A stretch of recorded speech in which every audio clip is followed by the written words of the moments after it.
Whether you're home or away, stay connected to your team with T-Mobile, the network that covers 99% of people in America. They've been investing billions to light up their best network ever. From your backyard to a sold-out stadium, get T-Mobile's best coverage yet. Plus, with T-Mobile, you get a price lock guarantee, so they won't raise the rate of your talk, text, and data, ever.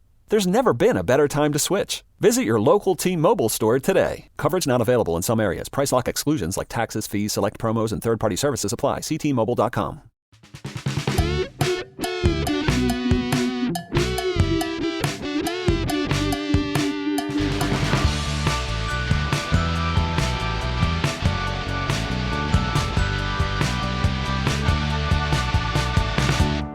Hey, all cheaters. Welcome to the Always Cheating Podcast. My name is Josh. I'm here with Brandon. Brandon, how are you? It's Super Bowl Sunday, Josh. It's a national holiday. Is it an international holiday? Enough people around the world do watch the Super Bowl. We should get Monday off. I think it's gotten to the point where we really should just get Monday off. I guess it's too much of an endorsement of the NFL, but I need lots of days off after this weekend. It was a bit of a roller coaster of a game week, and then we're often off balance in podcasts like this where the game week is not fully over. Now, we've had we've had a rocky road, both our squads in game week 23, but I still have 6 players left to go with Triple City and Triple Arsenal. So the sort of sour story that I'm painting for my squad is it could turn the opposite of sour sweet. It could become sweet. How are you feeling, sweet or sour, Josh? I'm feeling, well, sometimes it's like, it depends on when the good thing happens for your team, right? So yesterday, you and I met up. We went to Smithfield Hall, which is kind of my new. I really do like watching games there. I would never willingly come to Manhattan, Brandon, to watch a match, but if forced by gunpoint or a friend in town, I will go to Manhattan. And there's a couple great places to watch games there, but this has kind of become our new go-to. Very easy to get, and our friend Dave Lagerlotto was there. Our new friend Aaron was there as well. Yeah, great guy. And I went 0 for 7 on Saturday. So we get there, and every single player blanks. Start of the day to end of the day. I know I'm not alone in that, but it was you feel alone when those things are happening, Brandon. Yeah. And so I was like, man, this is just really, I finally cracked the top 10K. And I was like, I'm just like, I'm kind of like, this is a catastrophic. And then the next morning, Man United, I wake up and I'm like, oh my God, there's no. The butcher from Amsterdam has been rested, and Varane has been rested as well. That's what they call Martinez. I had no idea. The butcher of Amsterdam. What a great nickname. Yeah, because he played at Ajax, not because he's Dutch. Yeah, the butcher. He's the butcher from Amsterdam, whatever. Yeah. So Martinez is arrested, and then Maguire comes in, and Maguire really. It was so. It's just funny the way the announcers carry water for the England national team, and it's like he makes this colossal mistake, and they really should have scored on it in like the 37th minute, and they were like, he was very good until the mistake. And it's like, well, yeah, but you're like a center back, like you only have like 3 times a match where you're really forced to do something, big. And so, I don't know, whatever. It was just kind of I was really stressing out about that. And then I thought Shaw might actually get subbed because he was playing as a center back, and then he played left back, gets the assist and 3 bonus points. And so he turns a really terrible week into a only kind of terrible week. And so I've gone from 77K to 12.8. So I've dropped 5,000 spots. And, if you removed the 10K part of it, right, which is just like that milestone we all kind of shoot for, it really wouldn't feel like much at all. And so it's just, and I've got 5 players to go on Wednesday. You've got 6. I think you're in the same number of points as me, right? You're on 41 points. I am on 41, yes. And it's a miracle in some respects that I'm on 41 because I did put Shaw on my bench first position. And with the Kanji coming in for a 1-pointer, he was always going to come in at some point during this double game week. But Shaw is he's trapped on my bench. You didn't even let yourself believe for a second. There's that moment of conscience because you're like, maybe he's injured. Maybe he'll, Well, certainly I'm open to various, when the door is closed, a window is opened. And now I'm forced to jump out of it, I guess, is the way that goes. But that was disappointing. And my rank tumbled I got as high as like 22K on Saturday after the Saka assist and the Andreas Pereira assist, and now I'm knocked down to around 49,000, which should be improved with the Arsenal City game to come. I mean, I've kind of like hedged to a pretty big degree with that match because I've got both Arsenal and City defense. So any clean sheet comes in, and some people would think it's going to be a really cagey affair. A 0-0 wouldn't be hugely disappointing. I would think that a 0-0 would be your best outcome, given the relative ownerships of all the various players. I think that Akanji's ownership is low enough, assuming he starts, and Saliba's as well, that would probably be your best. Yeah. I mean, I guess like getting a bunch of, corner kick goals from those guys would be but in terms of kind of realistic outcomes, I think 0-0 is makes sense. I hung around with Martinelli, just really frustrating. He had a better match. I thought he played okay, but then Trossard comes on and scores, and now I have to strongly suspect that Trossard will be starting in the title clash on Wednesday, and that's just.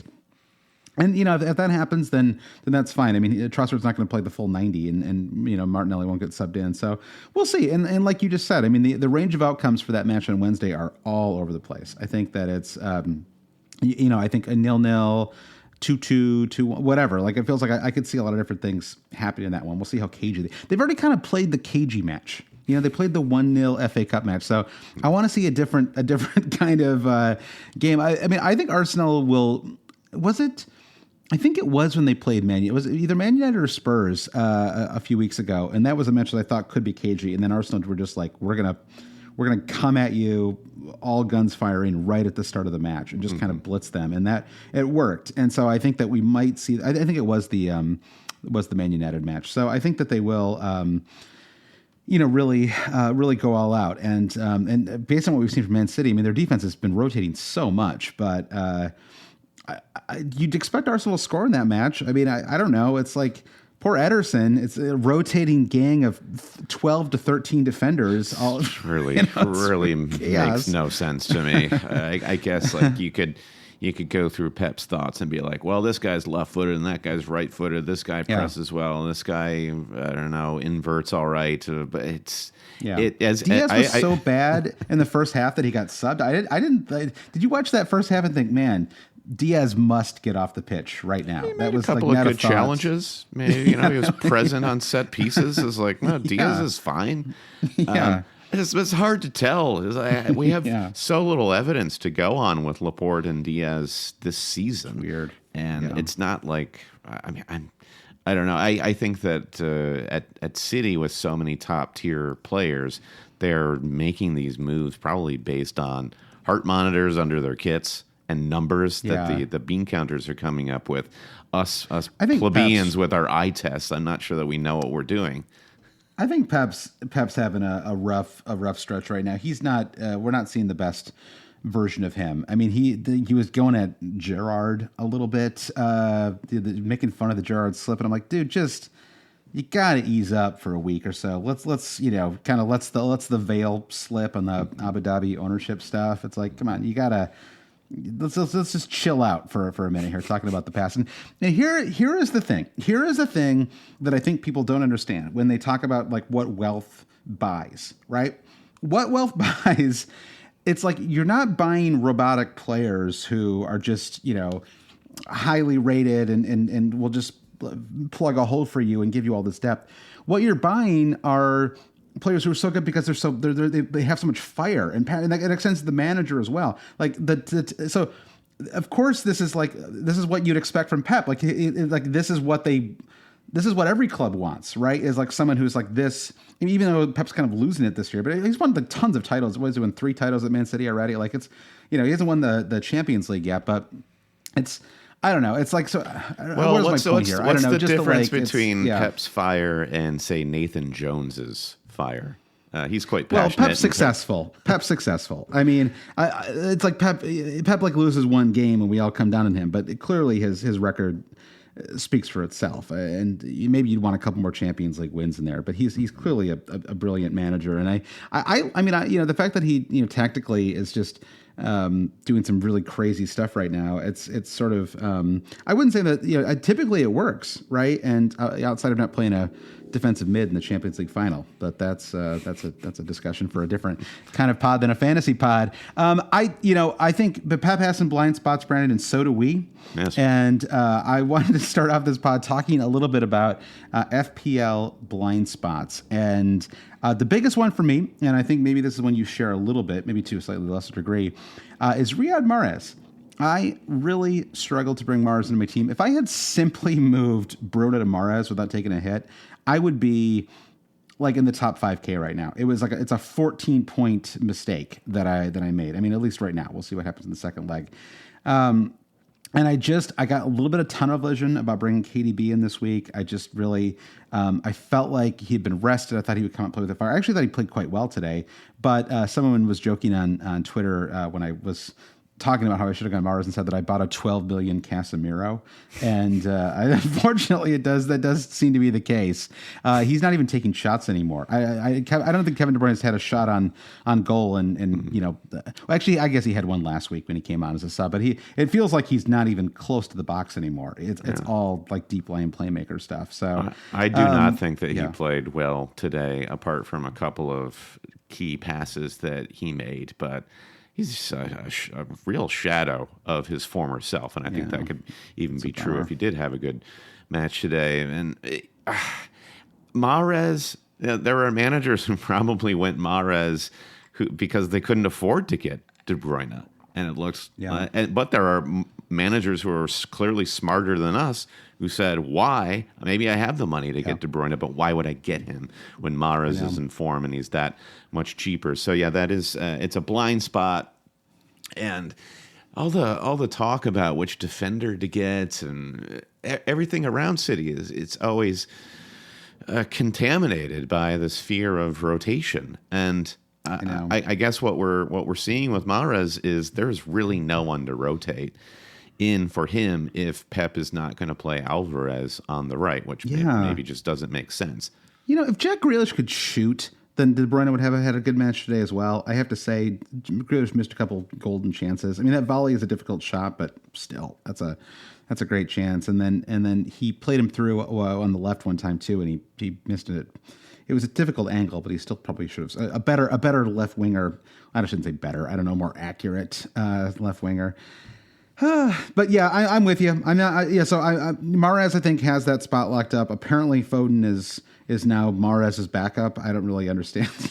And I feel like Foden never plays well on the right either. I feel like I can remember watching a match where I saw Foden put in just an awesome performance on the right. But it does seem like it's kind of Mahrez's spot to lose, and they have a nice run coming up. It's kind of tricky because they have these. The Champions League starts up again. They play it midweek and they play again on the weekend. And some of the matches they have coming up, in the next couple of game weeks are really, in theory, very rotatable matches, right? Forest and Bournemouth in the next two, especially. So I would be a little wary of bringing in Mahrez right now. But anyway, I want to get back to just the actual blind spot part of it, because I think that there are times.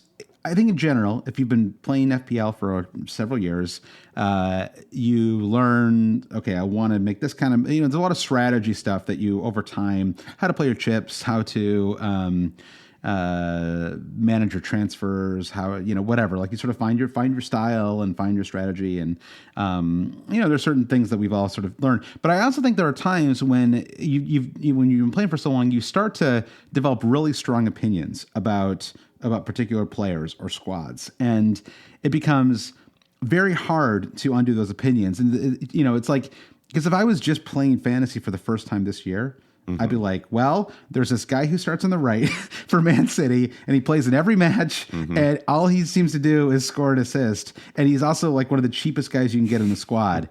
And why wouldn't I get them? And I'm like, well, you can see over the years he's he's frequently, even when he plays well, he tends to not start for the next three matches. And it's like you can sort of I have to look into the history books to explain why I can't bring in Riyad Mahrez. And so to me, it's officially become like what I think is like a blind spot, because it's not. I wouldn't say he's on the ban list. That's a different thing, right? Will Zaha has earned the Josh Lennon ban list. I brought him in so many times over the years, only to have like a run of 4 blanks in a row that he's earned that spot for me. But Mahrez is kind of a different one because he does deliver, but he just does it in this really inconsistent way, which makes it really hard to trust him. And I guess I was just curious, do you think that you have any blind spots of your own? Like, do you think that there's players, squads, I don't know, managers where you're just like, I just don't want any part of this, and maybe you miss out on points as a result of just being so kind of stuck in the mud certainly. I think Brentford is one of them. We saw Toney score what has now been made plain, an offside goal against Arsenal. But it's everyone from Brentford's forwards, midfielders, defenders, and David Raya in goal, who's having an incredible season. And part of it is this season, I think, is becoming known as one where it's very budget friendly. Maybe I'm aware of all of these teams that I'm not invested in a fantasy sense, but I just feel like maybe I don't need them because I'm getting other players at the same price from better teams. See Arsenal, see Brighton. And a team like Brentford has to do even more to rise above and become a part of that conversation. But there was a point when Brentford first came up from the championship. They annihilated Arsenal in game week 1, and then they went through this lull in that first season where it looked like they'd never win another game. And I just felt like, well, this is just a small club, new stadium, congratulations. And Thomas Frank has really stood the test of time. I hope Marco Silva can do the same at Fulham, but he and the team at Brentford clearly know what they're doing, and they just deliver very consistent results at a great fantasy price. So when am I going to get Ben Mee over Estupiñán? When am I going to get Toney over Mitrovic, or Toney over, I don't know, any name another sort of like mid price forward? So a team like Brentford. And then you could say the same about Newcastle midfielders. It's like, okay, I see Newcastle midfielders doing well, but I don't see the ultimate need for them in my team. This season has been really hard for blind spots because you feel like you can cover your blind spots with similarly priced players who you believe you trust more. Yeah, It's been a weird season because you have been able to afford. You've talked about this before, Brendan. You've been able to afford almost every player that you want this year, right? Especially as Salah has become, until maybe the next couple of weeks, until maybe game week 25, has been sort of irrelevant. It's freed up a lot of cash for some other moves, and even Haaland wasn't really that expensive at the start of the season. And so, I think maybe it has been a little easier to avoid those players that you just maybe don't want for some reason. I think there's another blind spot that I don't think you and I really have. And it's because I put the call out on Twitter and I was asking people, who they have blind spots about. Some people agree with Mahrez. Ivan Toney, who you mentioned a minute ago, popped up. Luke Shaw popped up as well. I thought that was kind of interesting. And I think there was a time where it felt like Man United just could not keep a clean sheet. And I feel like Shaw sort of always had the temptation because you always sort of felt like he would be able to have this run like he's having right now, really since the restart, right? Where he's just been every time he seems to throw a ball in there, Rashford puts his head on it. And but the other version, a couple people mentioned entire clubs like Man United and Liverpool, and I think that's a little different than a blind spot, but it is a kind of it's a blind spot in the sense that it's like a blind spot you create because you're like, I hate Man United, I hate Liverpool, it's like Everton supporters or whatever Man City supporters, and they just don't want those players. And I would say I don't really have any of that. I think as an American, it's harder to get into some of those regional, like the Derby stuff, right? Because growing up in Michigan, Brandon, you and I, we have Michigan and Michigan State, right? We have these two big colleges, massive enrollments, an hour away from each other, and it's really, and you and I both went to Michigan State. It's really hard to if we lose to Michigan, it's so miserable. We, Yes. it's so painful. We have so many people in our lives, will post about it, or they're just like, it's hard to avoid the commentary, and it stings, and it just makes me and just watching Michigan lose or watching Michigan win. If we're not even playing against them, to see them win, it could be. It's all equally miserable. Field hockey. Yeah, it doesn't matter what it is. And so if there was college football fantasy, right, I probably would avoid Michigan players because I just find it so hard to root for them. And so I understand that mentality, but I think that it's obvious. Well, obviously the whole club thing is a problem, but I think the individual player thing is really an issue too. And I think that the Mahrez thing, there was just no real logical reason for me to go KDB over Mahrez, based on what we've seen the last few months, honestly. And I just couldn't get over that blind spot. And so I just thought it was worth bringing up. It's something to think about. Maybe as people are listening, maybe interrogate your own blind spots and just think about whether you're missing some points. The KDB Mahrez thing, the way I looked at it was KDB might be out of form, but here's a player I can afford who has a pretty high ceiling. I'll bring him in. This is not the right example for this point, but I think a blind spot that people can have is, well, I think that team or that player is out of form, and as a sports fan, I can see that, and to then bring them into my fantasy team is maybe an admission that I don't know what I'm talking about. Okay, De Bruyne is not in good form. Why would I bring him into my fantasy team? Well, you would bring him in because even still, he's a good fantasy asset. Now that hasn't proved correct so far, but I think a lot of people can have a blind spot where they're like, well, I am a follower of the sport. I have eyes and I can see that they're not good. Why would I bring them in? And their blind spot is just the shrewd fantasy part of the fantasy game that goes against their better instincts.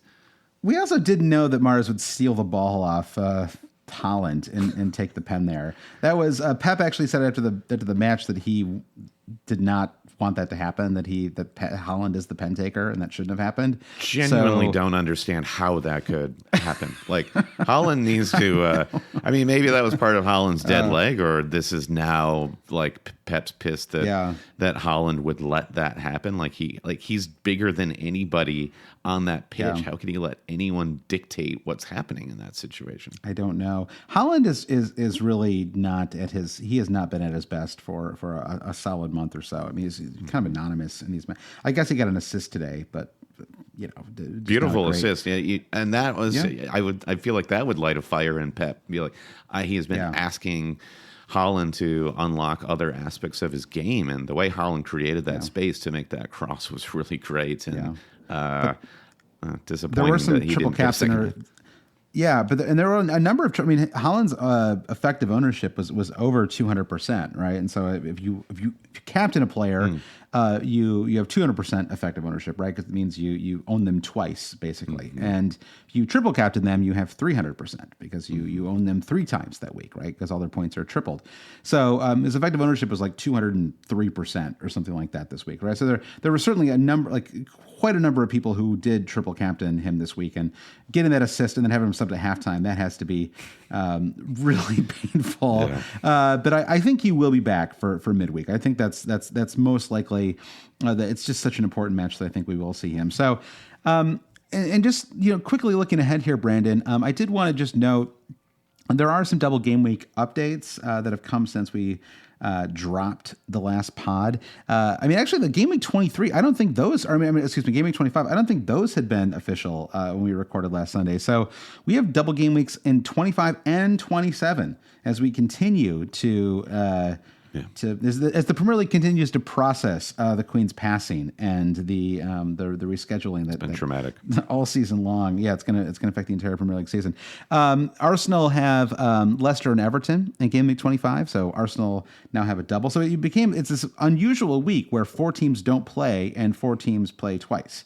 Everton play Villa and Arsenal. Liverpool play Palace and Wolves play Fulham and Liverpool. So just starting with game week 25 and talk about 27 in a second.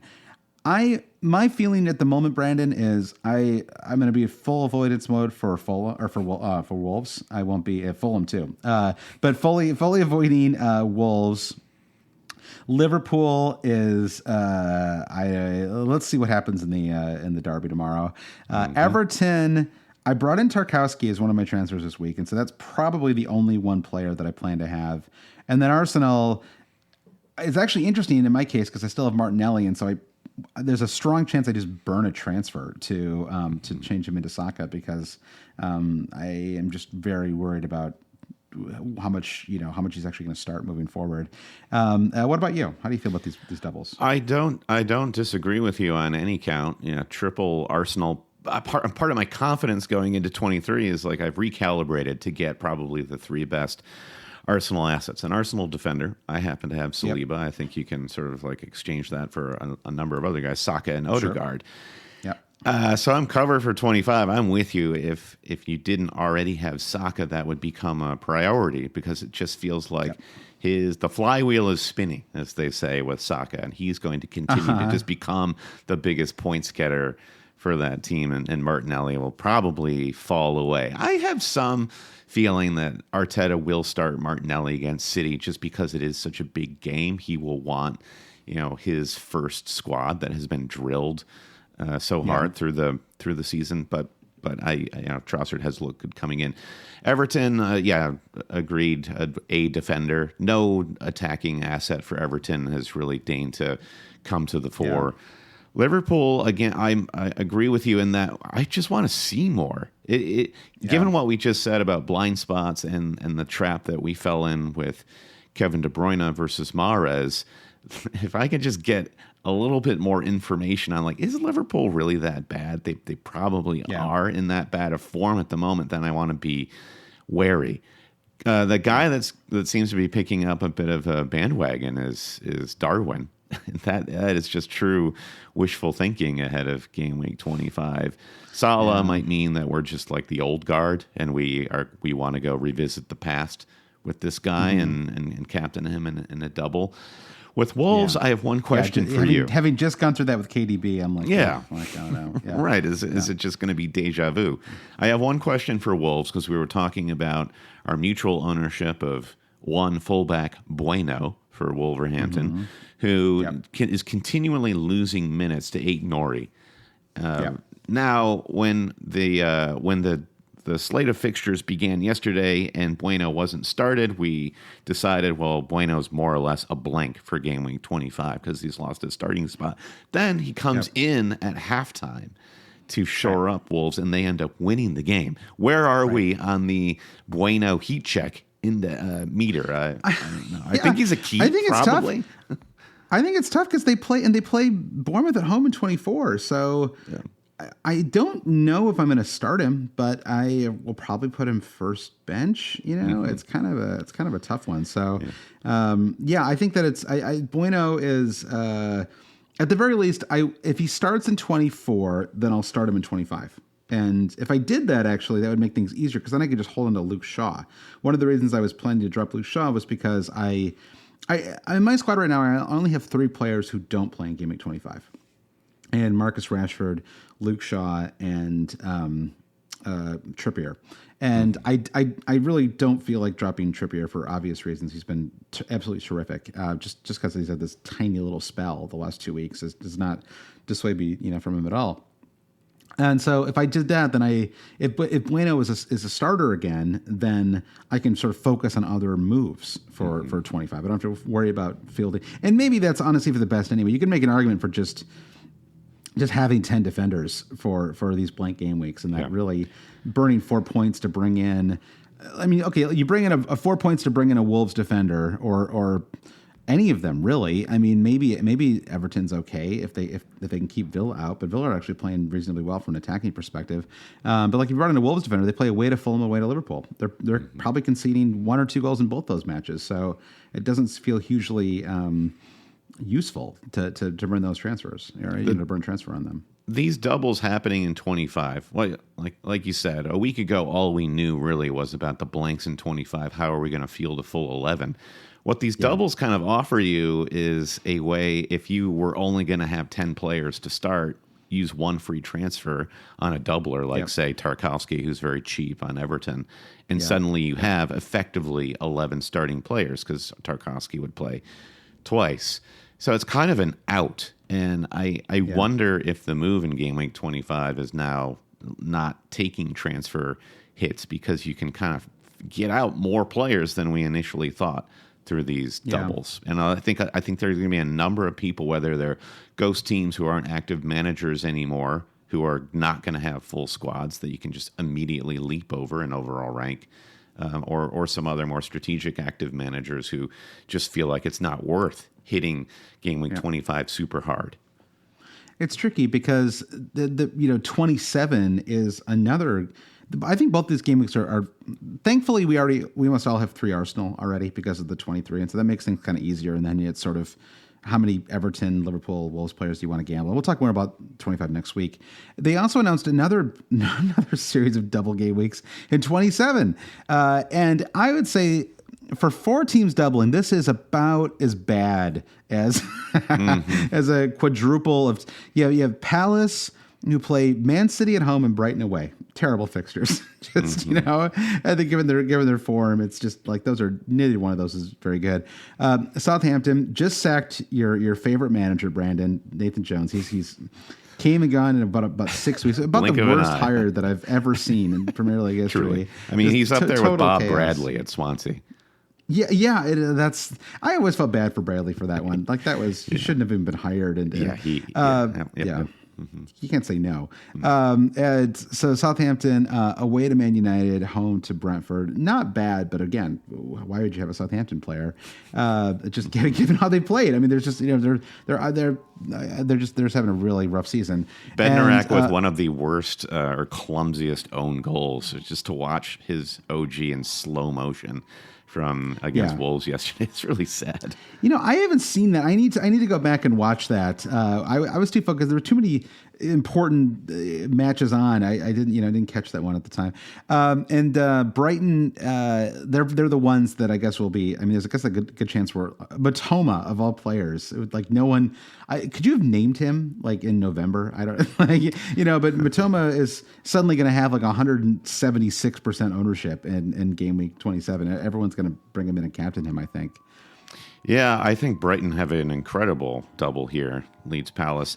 And then Brentford being the other one, both away matches, Everton and Southampton. Everton, who knows under Dyche, their defense will get better and better.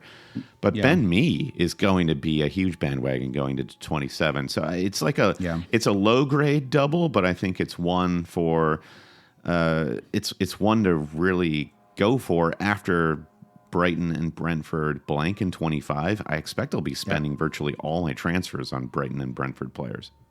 Yeah, and it really, same. And then 28, which we can just briefly discuss right now because it's a little hard to say because of all the FA Cup stuff. The FA Cup matches will be 2 weeks from Tuesday, so basically 2 weeks from Valentine's Day.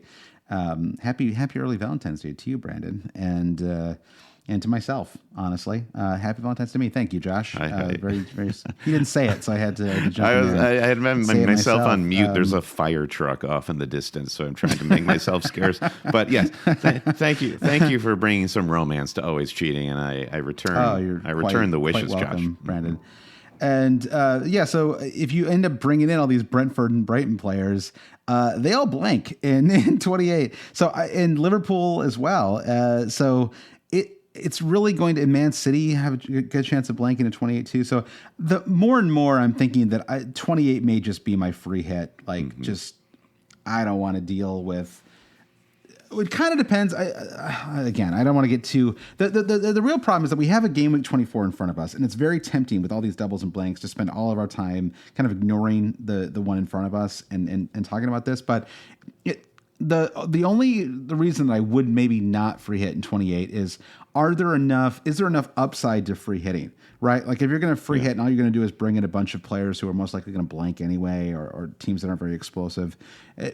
You may just be better off just fielding 7 players that week and getting, make sure you have like the most heavily captained player, and then you're probably fine. But we can save that discussion for a future pod. Brendan, do you want to thank our newest Patreon supporters before we take a quick break here? I would love to, Josh. Big thanks to our newest Patreon supporters, Lou Gutierrez, Alex, Alberto Prado, Robert Wolves, and Axel Hammerback. What a name that is, Axel Hammerback, even with an umlaut over the A there. That's very strong. Fantastic. And another thanks to Aaron, who we met at Smithfield Hall, who has upgraded to a Volkswagen patron.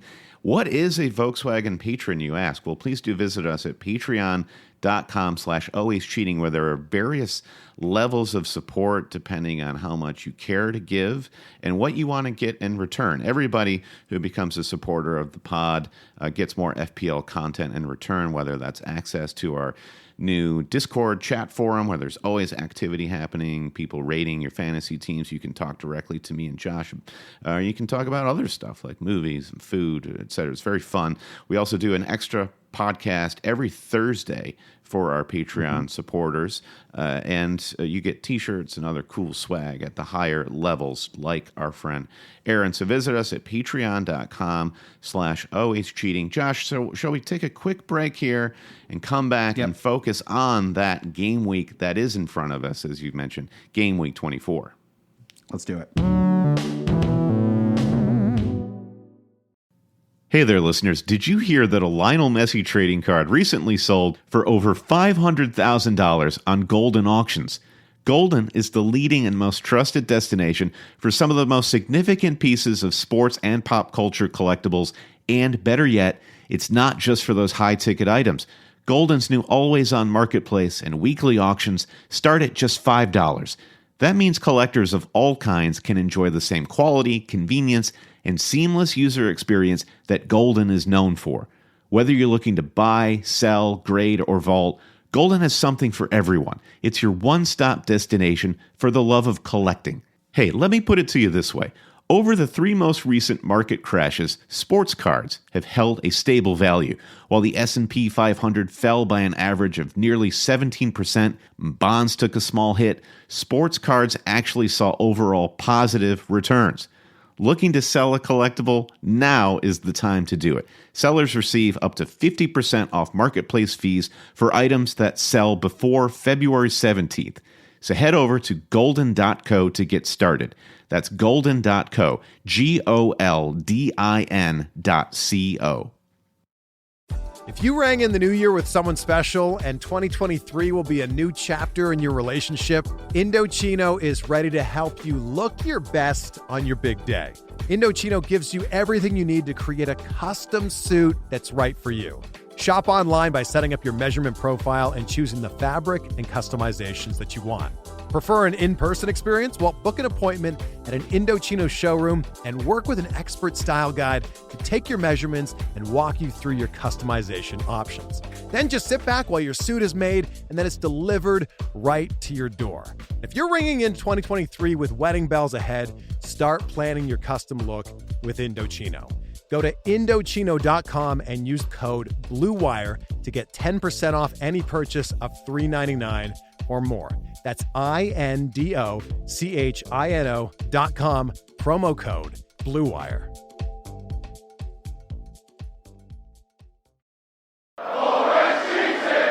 All right, Brandon, we're back. Game Week 24 kicks off this Saturday, and I have talked before about Game Week classics. Brandon, this is like an iconic Game Week classic. This is like a Game Week 1 level classic, where you have 8 matches on Saturday.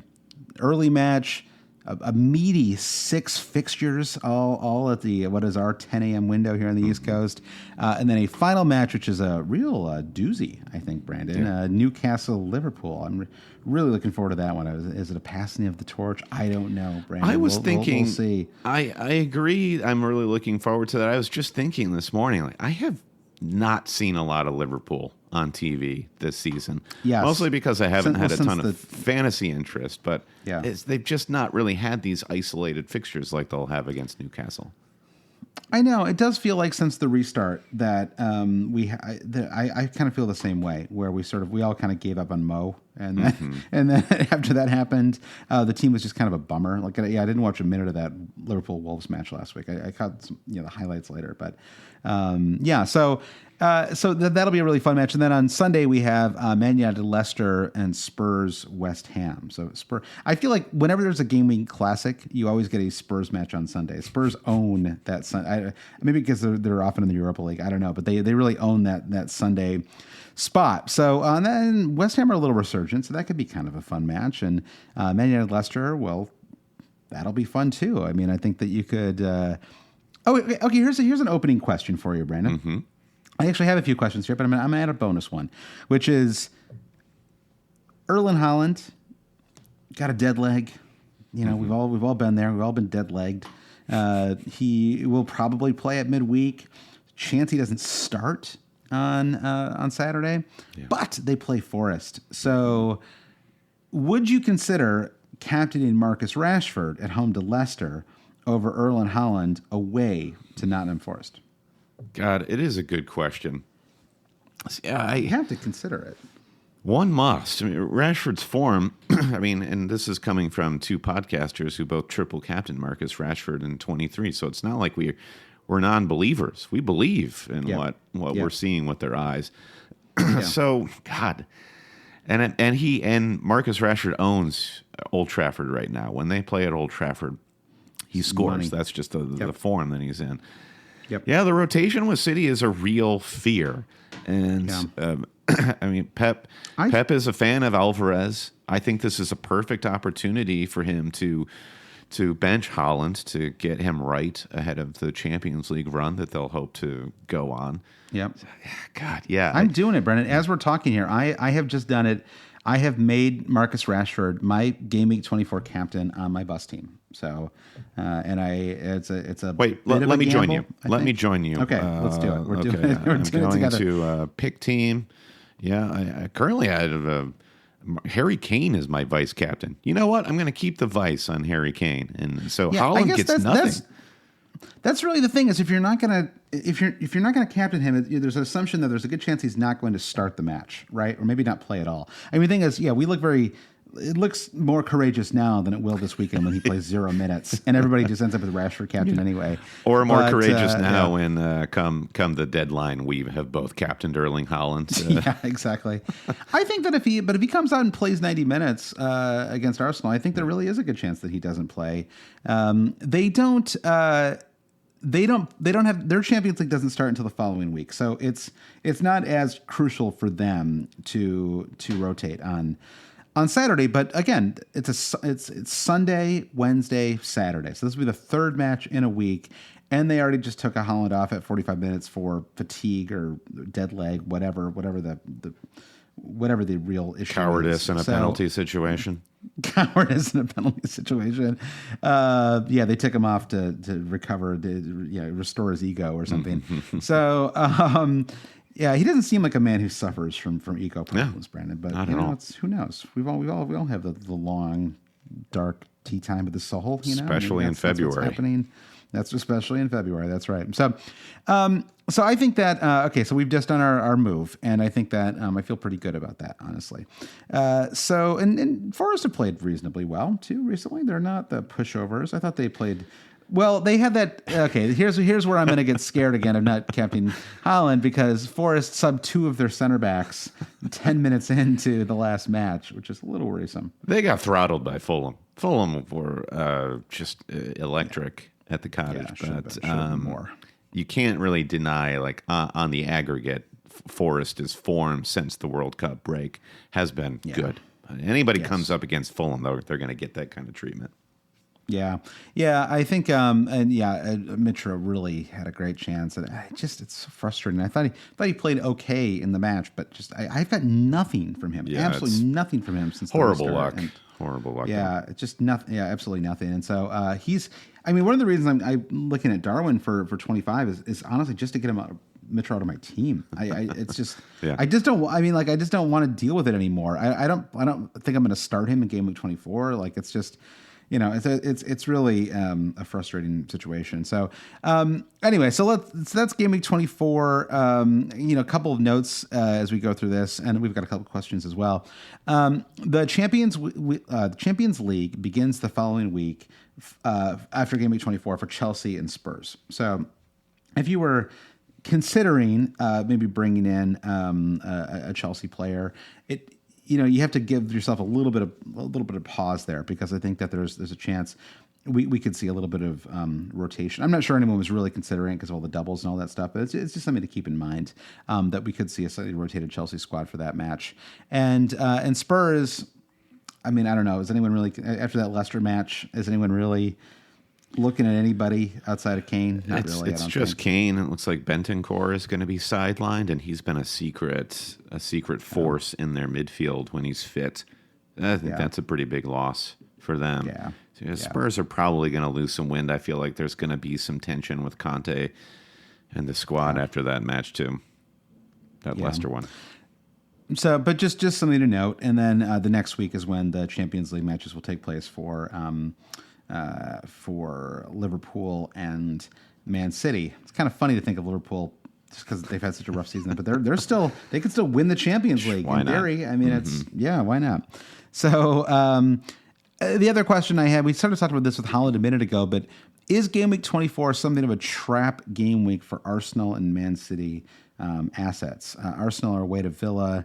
Man City, as we noted, are away to Forest. But again, in both cases, they have a really tricky midweek match, a really important match for both squads. And could we see both squads rotate a little bit on Saturday? I don't know. It feels a little more likely for Man City because they have a little more depth. For Arsenal, I mean, away to Villa, how much could you really rotate there? It feels a little risky to me, but we'll see. Yeah, and Arsenal just they're all in on this league title chase. They don't have, if depending on how far they go in the Europa League, maybe they'll want to start stronger and stronger lineups the farther they go in that competition. But Villa ain't no walk in the park, Josh.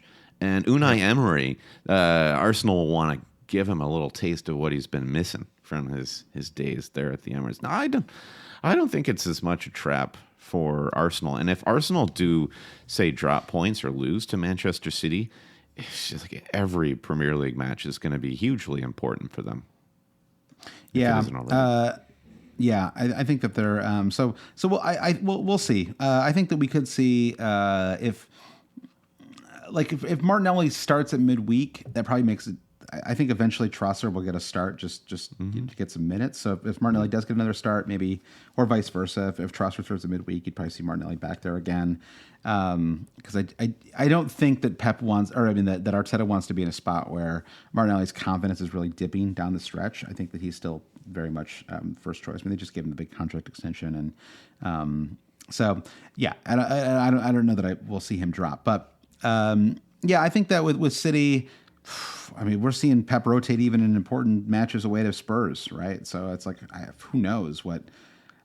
I mean, it's just really tricky right now, right? With all of the Man City assets, it's really. I think we're kind of back where we were at the start of the season, which is Haaland and nobody else. That's really where I am. Mm-hmm. Me too. I'm not interested. This team is they're just not playing well enough.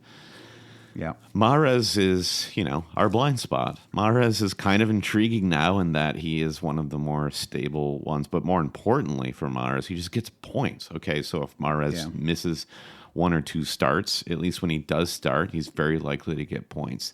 But, is he going to take the place of Marcus Rashford or two Arsenal mids? That's the harder decision. Not right now. Yeah. Maybe in 5 weeks or something. Yeah. So in terms of transfer plans, what is your thinking right now in 24? Are you planning to hold, move? Where are you with your moves? I think I'm a hold because I just want to see, I have a very solid starting 11 for the fixtures, and I want to see how everything sort of transpires with fitness, injuries, and rotation for that all-important game week 25. So to have two frees going into 25 when you can play doubles, avoid blanks, I feel like that's going to be much more useful than whatever thing I could try to do. I mean, the Brighton is really the most intriguing team to me. They have the two players I probably covet most at the moment, and Estupiñán and Mitoma. But given the Brighton blank in 25, I don't think this Fulham fixture is juicy enough for Brighton that I feel like I have to get these players at all costs. So given that, there's nobody I especially want. There are a couple of players that I would sort of like ungratefully want to get rid of, like De Bruyne would want to offload him, but they've got Forest and Bournemouth. So it's all just petty things. There's just petty locker room drama in my fantasy squad right now. Nothing serious. I think if Everton look really good tomorrow in the Merseyside derby, maybe you could look at an Everton defender at home to Leeds. Leeds are kind of in a little bit of a tricky spot right now. I mean, they played a competitive match, but it just they really probably a draw would have been a deserving result for them there. I mean, Mignon had a little too much quality at the end, but certainly I would think that Everton hosting Leeds, I think there's a reasonable chance of a clean sheet there. So that is maybe something to target. But fair. I'm in the same spot. I would like to move KDB on for Salah. I mean, not that I'm feeling hugely enthusiastic about Salah like everybody else, and especially because I think KDB could also be rotated for that Forest match. I just, you can overthink the rotation stuff. Usually I think the right strategy is just to hold those players that you like. If it was a really tough match for Man City, well, if it was a tough match, I'd almost be less worried because then I would expect him to start. The fact that it's an easy match is you're sort of in a tricky spot where you're like, well, what? I'm gonna drop KDB before they play Forest. Like that seems foolish if he actually starts that match. And if he doesn't and he comes on in the 78th minute and plays for 12 minutes, you're like, why didn't I just move early on Mo Salah? But thankfully, in some ways, the decision is made easier for me because Newcastle hosts Liverpool. That does not feel like the match to go early on your Liverpool assets. It just like that is one of the harder places to play this season. And so, and then we get kind of one more week to kind of see how they look, right? I mean, if Darwin and if Darwin and Salah are just terrible in that week, then I really am going to rethink myself. I'm not just going to kind of do what I did in 23, which is just completely ignore form and just bring in the most expensive players because they have a historical track record. I don't want to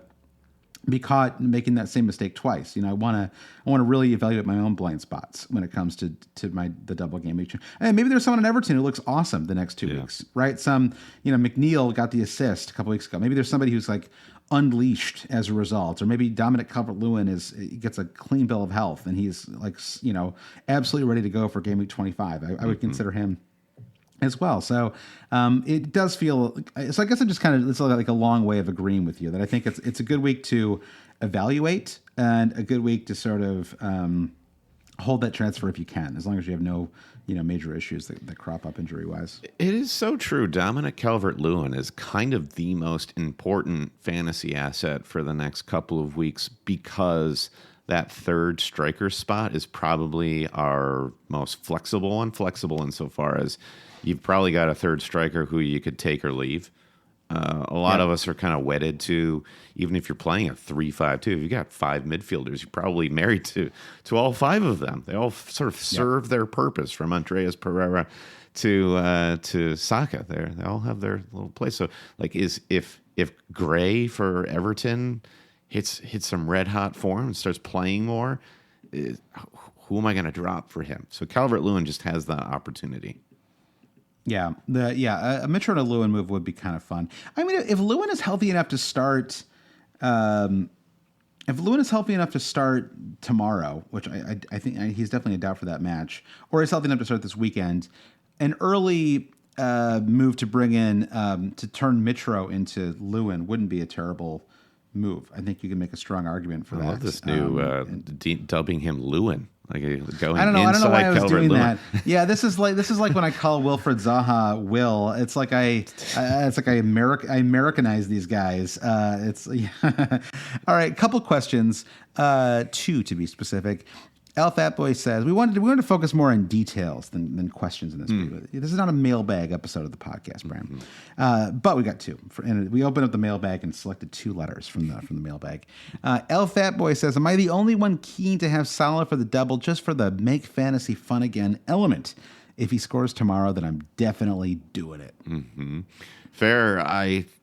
I think the only pushback I'll give is that doesn't sound super fun to me at the moment to have Salah. What sounds fun is, bringing in a doubler who's going to score loads of points. I mean, it's just, I'm going to have to need to see a little bit more. There's something about Darwin, and maybe there are 2 or 3 different camps with Darwin at the moment. Like, there's a camp that are just Darwin haters because they don't think he's good enough, and he might not be good enough. Then there's the camp who just believe fully in Darwin still and want to believe. And then there is the third camp that is like, Darwin's kind of a fun player. He seems like the guy to me because he just seems a little bit more fun and a little bit more high energy than Salah at the moment, and a little bit more direct. I mean, Salah is nothing but direct, but when you've got 2 or 3 defenders on him, he's pretty useless. So I don't know. I feel like Darwin is the fun move for me at the moment. Yeah, it was catastrophic for Liverpool this year, right? Having losing Sadio Mane and then losing Diaz and Jota after that. Basically, there were 3 partners for Salah, all gone, and then you have Darwin, who's just not really, he's kind of doing his own thing out there, just sort of he's out there. They just roll the ball out with him, but it's like it doesn't quite work with the link up with So Salah. Jota is back in training. I believe, and so if you go to the Ben Dinnery Injury Guru site, the last press conference quote is, "Diogo is the closest to returning. He trains now normal already for 2 days." This is from February 10th. So another 3 days of training is possible for him. So he could be in contention even for the Merseyside derby, and he could be an interesting, fun pick too. Yeah, and the thing is, if we get Jota back and Van Dijk is back, and they play well tomorrow, and they play well against Newcastle, then we're all going to be rushing to bring in a couple of their players. I need to see Darwin play well at least once. Like, I need to see one good match before I'm throwing $9 million at this guy again. And I get the XG stuff, and people are just really. And I'm not even saying there's anything wrong with kind of worshiping at the XG shrine, but I don't know. It's just hard to watch these matches and feel like, this guy's just about to like pull himself together enough to be this like kind of consistent fantasy, asset that you want. So, all right. So, Jimmy, speaking of FPL review sites, and which I'm a big fan of. We've done plenty of free advertising for the sites that we enjoy on here. But Jimmy Rogdogtown says, all of the suggested moves in FPL review for me are to move Trippier on for Pinnock or Tarkowski. Says, do you see a chance now to move on from the template picks from the first half of the season, with Arsenal and Newcastle seemingly struggling now? So is there any worry now about Arsenal and Newcastle now that we've sort of, I don't know, like Arsenal dropped 5 points from 6, Newcastle have dropped, 4 from. They picked up 2 points from out of possible 6 in the last 2 matches. Not massive dips, but are we starting to see a little bit of like a coming back to earth for these squads? Possibly. If there is a moment in the season to try this gambit and dropping template picks like Trippier, I guess now is the time, because we are not, relatively speaking, that far away from another wild card. So those of you who have held on to your second half of the season wild card, that's kind of your get out of jail card if it turns out that actually you need Trippier back. And the scary thing about dropping Trippier is you'll be asked to buy him back for like $1 million more than when you initially bought him. Yeah, he's at 6.1 right now. I wonder. I didn't buy him at 5. Maybe I did. Yeah, no, I mean it was fairly low. He's at my selling value is 5.7, right? So if I sold him and then brought him back, I don't think he's going to fall that far, right? I'd be basically taking nearly $500,000 blown to target a bottom half of the table defender for a double game week. It doesn't sound advisable to me, but I don't know. Yeah. Trippier's blown 2 clean sheets. I mean, not Trippier personally, but he basically saved Newcastle from losing 2-1 to Bournemouth on Saturday at that goal line clearance. Quite a clearance, yeah. But after their run of clean sheets, they've only conceded 2 goals, one to West Ham and one to Bournemouth. So it's not like this defense is just totally fractured and broken now. No, the goals they've conceded have just been, goals that you wouldn't really complain about. I guess teams are going to concede goals. Yeah, one goal in both matches. Yeah, exactly. I think that the Arsenal question is a little bit different, and the only issue is because they have this double in 25, it makes it really hard to strongly advocate for like a radical, rethinking of Arsenal players. I think that once 25 is through, if this kind of dip in form continues, Gabriel Jesus will be back eventually. They honestly should be like rushing him back at this point. Like I think that Nketiah is, I wouldn't say he's like found out, but it doesn't feel like he's quite, in that like form that he was in. He was absolutely blazing hot, right? After the restart. And it feels like he's a little, I don't know, he's just not quite connecting with everybody the way he was like a few weeks ago. Would you not say comparing Newcastle and Arsenal, part of like Newcastle's identity this season is their strength in defense, and Arsenal do not have defense, even though they've had great defensive performances. It's not really a strong core part of what I feel their identity is at the moment. They're a young, buccaneering team, and I think the dip in Arsenal form is partly due to their probably mental fatigue and just like playing really hard all season. I think Newcastle have older, more experienced players, which tends to bode better for defense. So if I'm looking to ship off any defensive asset, it's going to be somebody like Saliba well before I'd get rid of Trippier. Yeah, I think that's right. I mean, Trippier is, as we've seen repeatedly, he can concede a goal and still finish on 3 bonus points very, very easily because he's just so involved in everything they do. So, yeah, I think that's right. I mean, I've got Ben White who feels like an emerging problem that has to get solved fairly quickly, and so the problems are. I don't want a wild card yet. I don't plan to do so. I'm going to try to grind it out over the next few weeks. But I see a lot of problems in my squad right now with Martinelli and White and Mitro. I mean, Bailey is not really doing anything there. There's just like a bunch of spots where I'm like, KDB. I mean, it's like these are all transfers I'm going to have to make over the next few weeks to set myself up for the final 10 weeks of the season. So, it feels like the next few weeks are really going to be a grind. And, the Calvert-Lewin thing would be cool. I'm sort of talking myself into it, but of course, if he's not healthy, then it's sort of pointless. And I guess I'll probably just ride with Mitro for another week. And, I don't know, I hope he does something. Maybe in the Brighton match, you could see him like catching. Maybe there's like some counterattacking opportunities, and they've had a lot of the ball in some of the recent matches, and maybe that's not always the best for him. Like I thought he played pretty well in the Chelsea match, for example, and that was he didn't get as many chances, and so they were sort of I don't know, they weren't like Chelsea weren't setting up deep necessarily when they had the ball, right? Because they were kind of catching on the break. So maybe that's the same case against Brighton. Can't argue with that, my friend. Yeah, a grind. We are entering a grind portion of the season. It's kind of, if we were faced in seasons past with like a successive series of doubles and blanks, this would be kind of exciting. But have we become, through COVID, so used to this unpredictable fixture schedule that now this is kind of like no big deal? Yeah, I think so. I mean, it does feel fine. It feels a little like a lot of work, and I'm sort of looking forward to like a stretch where you just get to make one transfer and you just look at the game week in front of you and you try to get the best player for it, and you don't have to think about how it's going to affect the next 3 doubles and the next 2 blanks. You can just be like, yeah, he has a good match. Like I want to bring him in.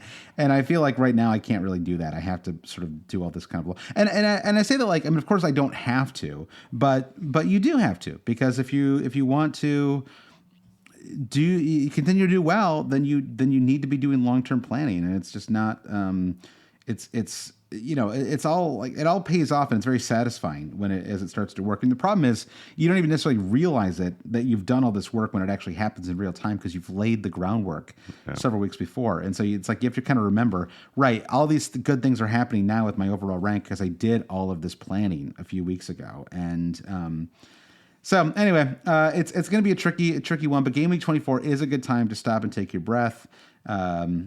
Take your breath, stop and take a breath, and enjoy. I mean, that Saturday alone, Brendan, I'm looking forward to. I cannot remember the last time we had 6 matches on at the same time. It's crazy. Yeah, Goal Rush is going to be a wild time. Epic. Definitely. Yeah. I mean, it won't be, because they don't make it a wild time. Goal Rush should be fixed. I want NBC to hire me just so I can run Goal Rush better than they do, because you do not need to wait until the match, like at the stop and play. It's so annoying. It's like just cut in. It's fine. There's like not a lot happening a lot of these times. You can show us the goals. The other match, split screen, whatever. It's fine. So anyway, all right, that's your pod this week. Thanks everyone for listening. We're recording this early today, so good luck to the Chiefs. I'm rooting for the Chiefs in the Super Bowl, Brandon, just mostly because I like Patrick Mahomes. I feel like he is a grounded superstar, and we'll see what happens tonight with him. He's a little like Steph Curry. He's just sort of, interestingly enough, actually, they're both sons of former athletes. So Del Curry in Steph Curry's case, and Pat Mahomes, who was a pitcher in the Major League Baseball pitcher in the 90s. So I don't know if that's some what a name, Pat Mahomes. I love that name. I don't know why. It just sounds right to me. It's a good name. It's a great 90s baseball name. I totally agree. So if you want to support the podcast, and talk to us in the Slack, and we'll do a Patreon bonus pod this week, as well as we do every week during the season. You can go to patreon.com/alwayscheating, Discord, which I don't want to keep talking about because we talk about a lot, but I really am enjoying the way it's developed, and it's really active. And that's where we've been planning meetups. Our friend Aaron, who we met this weekend, we have a New York City thread on there, and we were talking about matches, and he popped in and joined us. So if you live in the area, or you want to set up your own meetups for the UK, or we've got a lot of Northern Europeans on our Patreon supporters. Like, a lot of them talk to each other in private channels as well. So lots of different ways to connect. The Aussies are very vocal. That's true. The Aussies too. That's right. So thanks everyone who supports the podcast. And Brandon, do you want to do a quick final thank you to our Patreon producers? I put you on the spot last time, but this time I think you had enough warning. Okay. Yeah. All right. Let's see how quickly I can do this. Start the timer. Producers: Mike DePietro, Trevor Ingerson, our buddy Chris Howell, to Big Gafford, Bob Ascoon, James Holland, Dave Wagner, Lodall, Nick Wright, Lazaros Yanos, Jesse Halstead, Bruce Kerr, Brian Shin, Rich Evans, and Rich Evans. Oh, you really tripped up my timing there, Rich. Blair Jacobson, Todd Byerly, Andy Portlock, Dan Parsons, at FPL Merch, Kerry Swanson, Jefferson Turner, Francis Moore, Sam Shower, Caleb Robbie, Lee Hickman, Volker Paulson Kruger, Alex Holcomb, James Keatley, The Saint, Bob Fox, Craig Jacobs, The Saint. I hope you had a good time in NYC this weekend.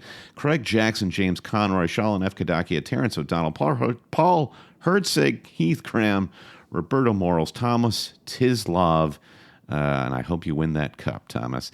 And Noah and Louise, as always, rate and review, subscribe wherever you get your podcast. Follow us on social media. We're most active on Twitter, @HellCheaters. For all this information and more, visit our website, alwayscheating.com. We should get the Micro Machine Man on this podcast one day and have him do those producer reads. I was just thinking about him recently. That is a truly dated reference, by the way. I wonder if anyone under 35 has any idea who the Micro Machine Man is. All right, thanks everyone for listening, and good luck on Wednesday to everybody out there. I know everyone's got like 5+ players, so good luck to everybody.